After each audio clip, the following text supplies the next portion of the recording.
María Elisa Chavarrea Chim es una mujer maya, escritora, promotora y maestra. Es antropóloga social y maestra en gestión en desarrollo rural. Cursó la carrera en creación literaria, volviéndola un instrumento para la escritura de la lengua maya. Ha trabajado en diferentes organizaciones con un enfoque en la lengua y cosmovisión maya. Ha colaborado en diferentes medios de comunicación promoviendo la literatura en lenguas indígenas. Desde 2015 es miembro fundador de un colectivo de escritoras mayas con quienes ha publicado 3 antologías bilingües, español-maya. La última incluye una traducción al alemán. Es creadora de talleres y cápsulas breves tituladas Aprendamos Lengua Maya. Ha sido docente de literatura y lengua maya en diferentes espacios. En 2021 recibió el Premio Internacional de Poesía Maya Waldemar No Sec en literatura en lengua maya, siendo la primera mujer en obtenerlo. Muchos de sus poemas han sido traducidos a diferentes idiomas. Realiza colaboraciones en revistas literarias y de opinión.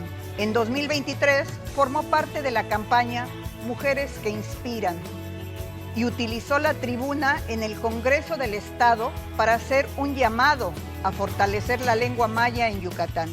En el 2024 fue reconocida por el Ayuntamiento de Mérida en el ámbito cultural y funge actualmente también como directora de Patrimonio Cultural de la Secretaría de la Cultura y las Artes de Yucatán. Hola, ¿qué tal? Les saluda Mar Gómez desde el impresionante y hermoso Gran Museo Maya. María Elisa, siempre se habla de la discriminación en los niños cuando son pequeños y que hablan la lengua maya. Quisiéramos que tú nos hablaras un poquito de esa historia de la niña Eli. Te lo digo con cariño, sabes que te estimo mucho y te lo digo así de cariño, Eli. Esa pequeña Eli, ¿cómo se fue acercando a las letras, a los libros, a la poesía? Después, esa adolescente, hasta convertirse posteriormente en una mujer amante de la antropología social. ¿Y cómo es que llegó a ser una gran poeta de la literatura maya? Platícanos, Eli.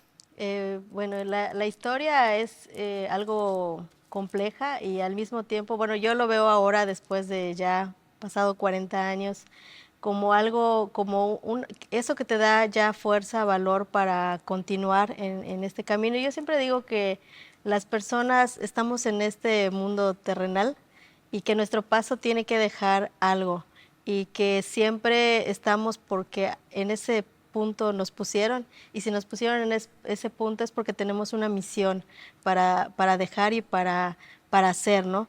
Y depende mucho de las personas, de nosotros como hablando de humanos, de este cuerpo físico, el poder tomar este camino que elegimos o no.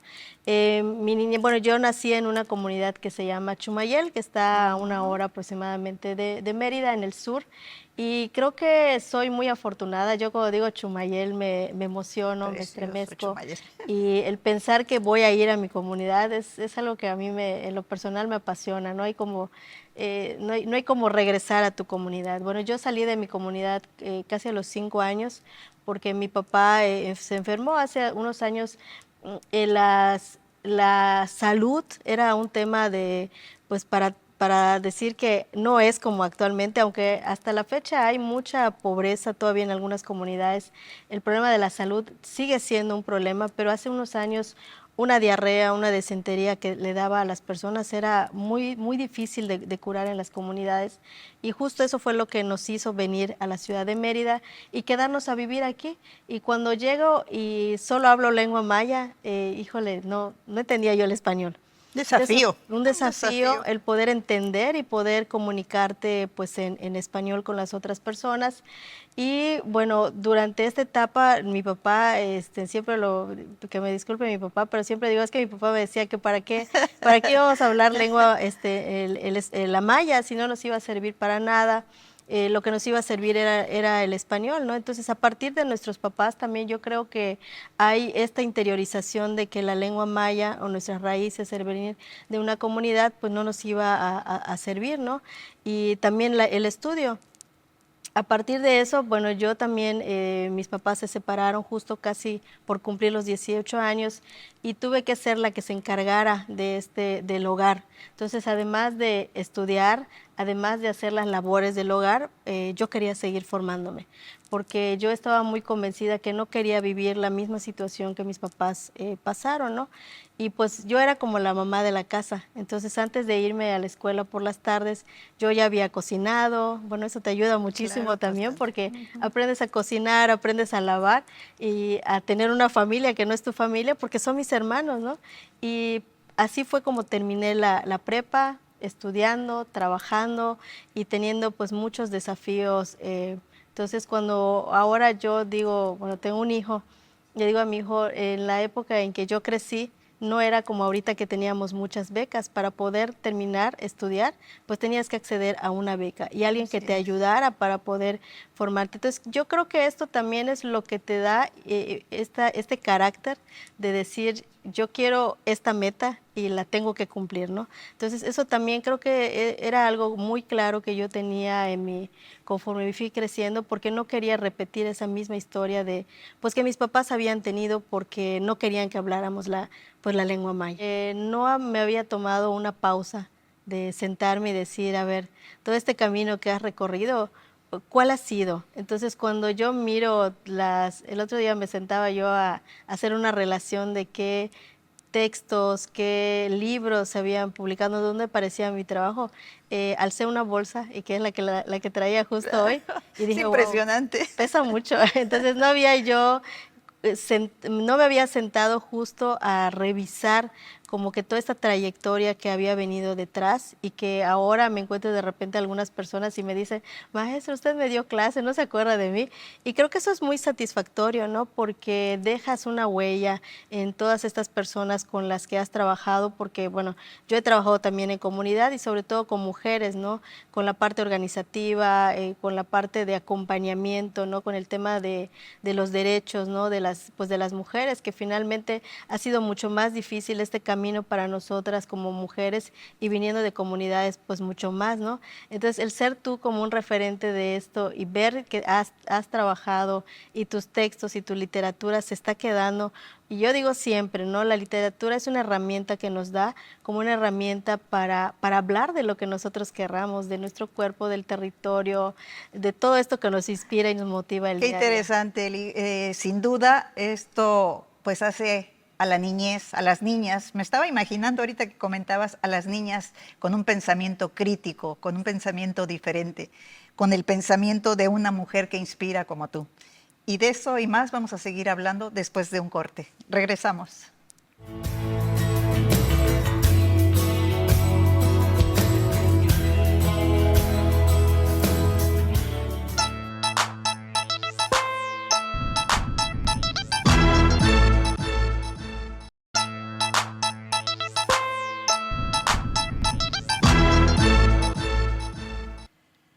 Pues estamos de regreso aquí con esta mujer que inspira, con Eli, que es un referente de la literatura femenina, de la literatura maya y de la literatura yucateca.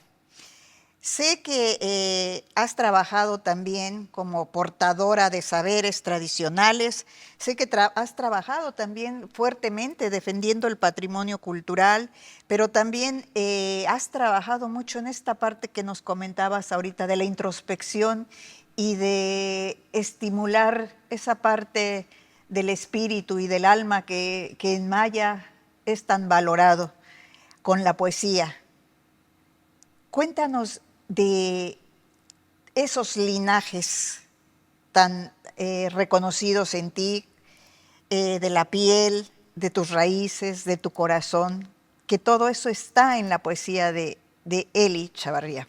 Sí, justo el poemario que en el 2021 de Waldemar Notzek, que es Solil Miatzil Puxical, que justo habla de eso, ¿no? De esta piel que tenemos nosotros como mayas y de esta raíz que finalmente está en este corazón, en este ol que decimos, que es un poco complicado a veces de explicar a las personas que no son mayablantes, porque este ol es como, es esto que nos mantiene en equilibrio.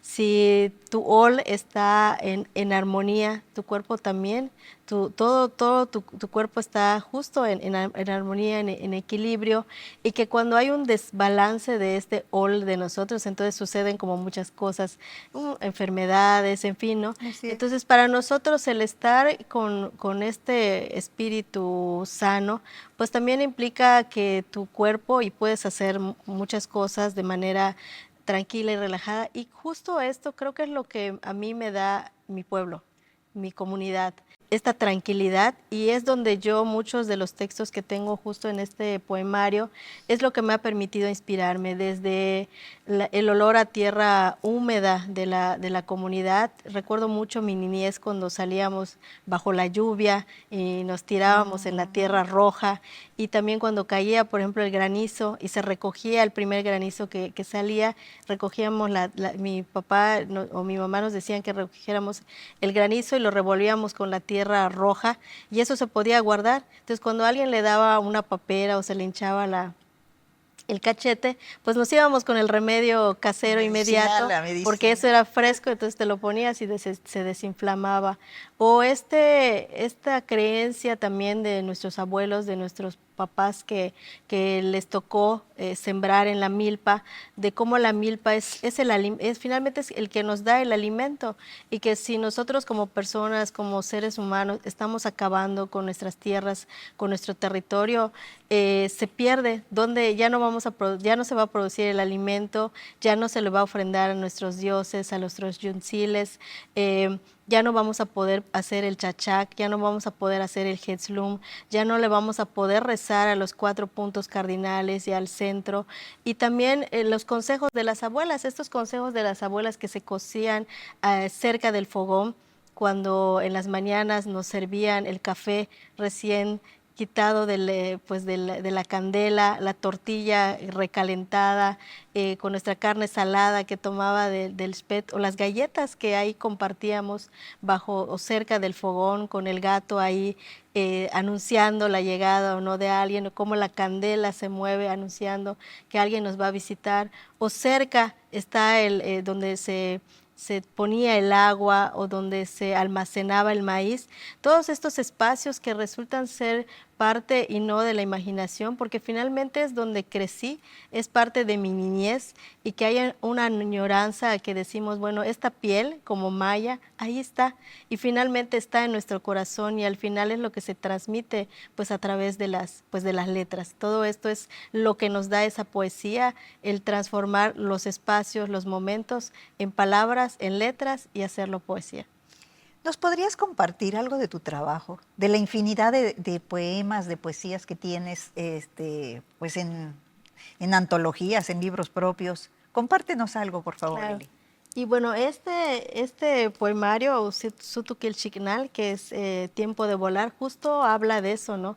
En qué momento nosotros como mujeres, como personas, creemos que es justo ese momento. Creo que todo tiene su tiempo para hacerse, y el hacer este poemario es que ya había alcanzado como esa madurez de... Y este se llama Huacnayo. Lek'an jejelasu bonilo, tushkujitil, tushkujashal jejelas satalnayo, tushkubetal okoto, tushkusetem atal okolilob, minambash olal. Kak okolilob kubetik lob, sis okolilob kubetik jejelas bashalob tutam pakat, tupatal shmukultan. Shmukultan tachi, shmukultan tawinkilil, mukultan tapuksikal. Lek'an kekelasu bonilo, tushyan kat chiob yan yakuna. Bonilob, yan bash kukashantik, yan bash olal yam. Sumil, kusutik hatsutstan letukulobo. Sin duda es algo que no sé qué adjetivo usar, si embrujar, si hacerlo mágico, los momentos que se llegan a escuchar de la poesía maya. O sea, es eso, es sublime. Tiene un ritmo, tiene un amoroso mensaje, sin saber qué dice, el cuerpo se emociona completamente. Así que ya me imagino todo el trabajo también que has hecho con otras chicas, ¿no? Con este colectivo, si es de este estilo también, o qué hacen también ahí en ese colectivo con esas 3 antologías. Y muchas gracias por compartirnos esta maravillosa lectura que nos toca el corazón, que toca lo más profundo del alma, del espíritu, ¿sí? ¿Qué hay de esas mujeres en breves momentos, pero regresando del corte, por favor?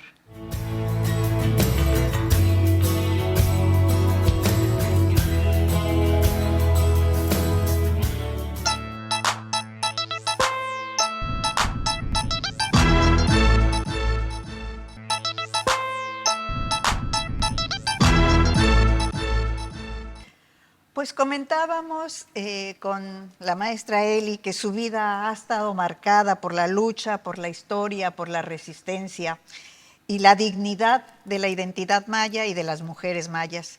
Y en este trabajo tan potente que hace, pues hace también esa unión de mujeres en un colectivo. Cuéntanos un poquitito, como Claro. te lo habíamos pedido, de ese colectivo. Este colectivo, el colectivo Xcusamov, iniciamos ya cerca de 10 años ya, en el 2015, la maestra Ana Patricia Martínez Juchim, que ya no está físicamente con nosotros, pero que ya está en espíritu seguramente en este espacio. Ella fue una de las impulsoras y junto con ella tuvimos esta plática para que veíamos que en el espacio de la literatura habían muchos varones escribiendo. Entonces, el patriarcado, como siempre. Decíamos, a ver, mujeres que escriban, Miseida Cuevas, Margarita Cushol, y en Yucatán, no, pues Claro. no hay.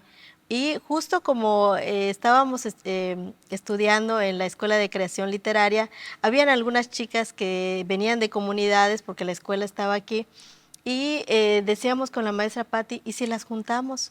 De 2 en 2 podemos hacer un libro. Y bueno, ese fue el llamado, hicimos un listado como de 20 mujeres, al final quedamos 13, el número también muy cabalístico y significativo. Simbólico, y ahora sí, el sin nombre, duda. y le pusimos Cusamov, golondrinas. Golondrinas, ¿por qué? Porque las golondrinas justos emergen de estas, del cenote o del pozo y salen en grupo. Entonces, eso era como esta Qué comparación bonito, que qué hacíamos. simbólico, sí. Iniciamos 13, iniciamos con un primer proyecto que fue financiado con un proyecto que es el PACMI, que es muy conocido, y presentamos esta antología y le pusimos Sacalbiluojo, que es palabras tejidas, y la mayor parte de tanto el título como el nombre del colectivo siempre ha sido consensuado, como le llamamos, y a partir de allá nos hemos mantenido ya 10 años ya trabajando, y este último que fue, ya nos aventamos a trabajar la poesía erótica, como le llamamos, Chaknulinwotel, Mi piel desnuda, que justo decías que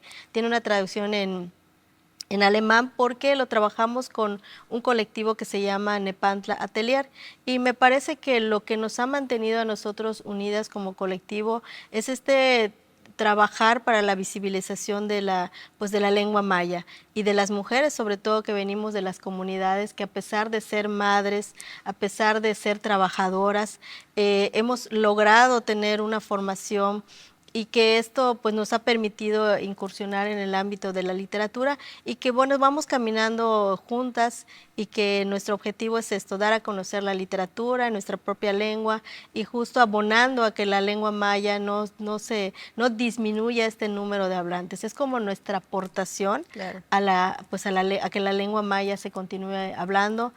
Tiene distintas temáticas. Al inicio hablábamos de la casa, hablábamos de estos sentires que tenemos, y hasta llegar a este último poemario que es Chaknulinwotel, que es Mi piel desnuda, o como le llamamos nosotros, poesía erótica, y que pues, los invitamos a que nos visiten en nuestras redes sociales. Ahí estamos subiendo algunos poemas del colectivo, como colectivo Xcusamov. No, pues sin duda enaltecen la cultura y revitalizan la lengua maya con este trabajo. He escuchado en algunas ocasiones que te refieres a ese gran mito, a esa gran mentira y a esa, no sé si llamarle aberración, que suelen decir de que los mayas existieron, de que cuando los mayas desaparecieron, de que cuando los mayas se extinguieron. Y yo te escucho a ti decir, los mayas seguimos vivos, estamos en todos lados. Te he escuchado decirlo y te veo que lo escribes mucho. Cuéntanos cómo es que los mayas siguen existiendo, para los que no saben y para los que siguen diciendo que los mayas están extinguidos. Sí, no, los mayas continuamos vigentes, está en nuestra literatura, está en nuestra lengua, está en las personas de las comunidades. Sin embargo, nos vamos como adaptando a estos nuevos cambios que se vienen dando y que es algo pues normal en este proceso de, pues, de lo que llamamos vida, pero estamos en todos los espacios. Hoy es prueba de ello, de que estamos aquí sentados platicando, podemos hablar en lengua maya, podemos escribir en lengua maya, y que justo se trata de esto, ¿no? Que a través de esta literatura mostremos esta vigencia que tiene el pueblo maya y que podemos actualmente compartir todos estos conocimientos y saberes que quizá de repente cambien algunas maneras, como decíamos hace rato, a lo mejor ese territorio como tal, como existía hace algunos años, no estaba, pero finalmente se ha modificado y continúa ese espacio ahí del territorio. Y justo lo que hace la literatura es hablar de eso, de esto que nos mueve, de esto que nos está diciendo, oye, a ver, esto está cambiando y cómo lo podemos expresar, ¿no? Entonces vive en sus mujeres, vive en su lengua, y que la literatura es justo eso, una herramienta para que nos puede servir para denunciar incluso todas estas problemáticas que estamos viviendo las comunidades mayas. Sí, porque justo también tiene que ver con esta enunciado de que la literatura en maya es como un acto de rebeldía. ¿Qué hay de cierto en eso? Yo creo que sí, y eso nos permite que al menos el lector, el que no vive en una comunidad, por ejemplo, o no conoce una ceremonia, por ejemplo, un chachac, pueda a través de la literatura al menos imaginarse en estos contextos. Claro, siempre y cuando, si el escritor puede transmitir esto al lector, conocer sin estar allá en ese contexto este tipo de ceremonias, por ejemplo, sería como un ejemplo, o que no conoció la cocina de mi abuela y que al momento de escribírselo puede imaginarse ese espacio tan íntimo que es el de la abuela.